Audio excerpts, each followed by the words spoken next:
బంగారము, సాంబ్రాణిని, బోళమును కానుకలుగా ఆయనకి సమర్పించారట. హల్లెలూయా. ఈరోజు మనం తెలుసుకోవాల్సిన విషయం ఏంటంటే బహుమానం తెచ్చారట యేసు ప్రభు వారికి. బంగారము, బోళము, సాంబ్రాణి అనేటువంటి బహుమానాన్ని తీసుకొచ్చారు.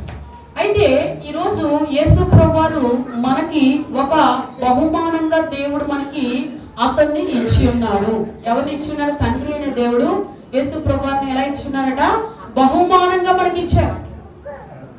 ఎందుకనంటే ఈరోజు మన గొప్ప బహుమానాన్ని కలిగి ఉండబట్టే ఆయా వర్గాల్లో ఆయా మార్గాల్లో వెళ్ళిన మనము ప్రభువైన యేసుక్రీస్తు వారి యొక్క మార్గంలోకి వచ్చి ఆయన వెంబడించడం అనేది జరుగుతుంది.